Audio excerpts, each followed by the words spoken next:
Coast Guard is in the space business. It's partnering with the Department of Homeland Security and SpaceX to launch 2 CUBE satellites into space. Michael Sinclair is a federal executive fellow at the Brookings Institution, writing about the space and the Coast Guard. His views are his own and not those of the Department of Defense, the Coast Guard, or the U.S. government. Michael, welcome. Thanks for coming on the program.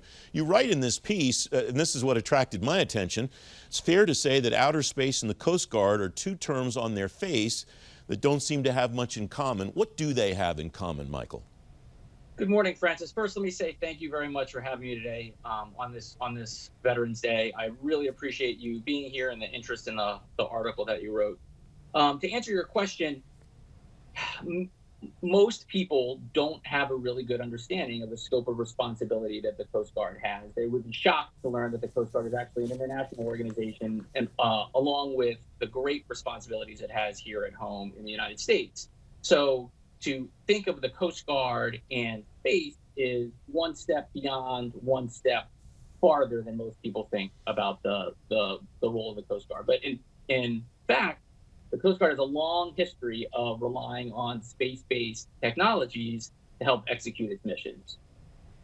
You write about 3 lenses the Coast Guard should view space through.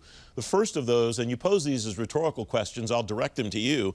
How can the service best capitalize on cheap, ready access to space to facilitate its missions? What does that look like, Michael?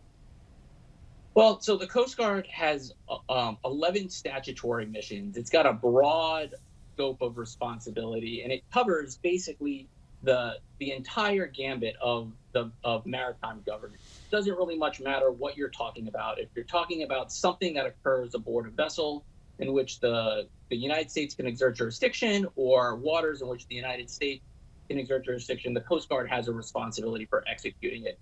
Drug interdiction, aid to navigation, ports and waterways security, search and rescue, live marine resources, marine safety, defense readiness, law enforcement, all manner of missions. And space, access to space through satellite technology and enhanced communications and enhanced detection and surveillance would help the Coast Guard facilitate all of these 11 statutory missions. You allude to the second lens in the beginning of your piece when you talk about the launch that I mentioned in conjunction with DHS and SpaceX. The second one is, how do commercial space efforts interact with the maritime industry and the maritime domain? Is that nexus becoming tighter and tighter as time goes on, Michael? Yeah, it sure is, Francis. Both through 2 aspects.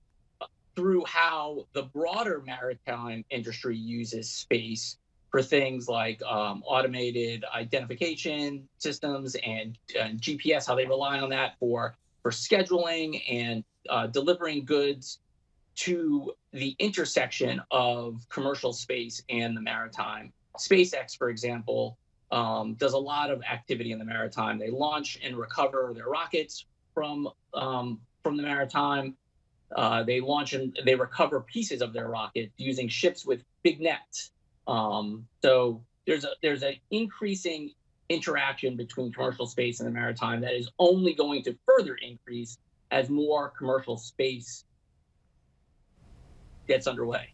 The third lens that you're proposing to look through is how the Coast Guard can, as part of the joint force, assist the Space Force in executing the latter's own responsibility. There is a perception, at least from the outside, I know it's not true all the way through the inside of the joint force, but there's a perception on the outside that the Coast Guard is not always thought of as part of the joint force. Does the fact that the Space Force is newly standing up its mission, writing documents, doctrine documents and so on, provide an opportunity for the Coast Guard to begin sort of a new relationship with a new branch? It does, but I would push back a little bit on the contention that the Coast Guard isn't well thought of as part of the joint force. We have Coast Guard cutters and Coast Guard personnel all around the world right now supporting combatant commanders. We have 6 patrol boats in the Arabian Gulf. We frequently operate in the Pacific. We will increasingly frequently operate in the Pacific. We are good partners with our sisters and brothers in arms in the Department of Defense. But you're right, it does having a new armed force does provide some opportunities to further reiterate that the Coast Guard's role within the joint force. What is the best way to accelerate that? What would you like to see the Guard do? What would you like to see the Space Force do, or anyone else do, to really codify that? Well, so like most anything else, it's really just interacting with one another, having opportunities to have Coast Guard personnel integrate within the Space Force, have Space Force personnel integrate within the Coast Guard as opportunities present themselves.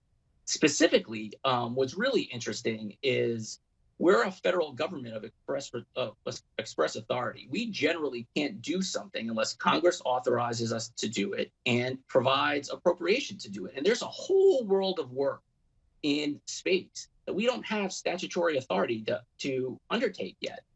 If you were to treat space as the maritime, akin to the maritime, the Coast Guard has a whole suite of operational authorities, which could perhaps be helpful in translating to more space-based functions. Things like search and rescue, general governance functions that the Coast Guard executes every day in the maritime, that there will likely be a significant need to do similar activities in space as that capability further developed. Michael Sinclair, thank you very much for joining me. It's great to have you on the program. Francis, thank you. The pleasure is mine. You have a great day.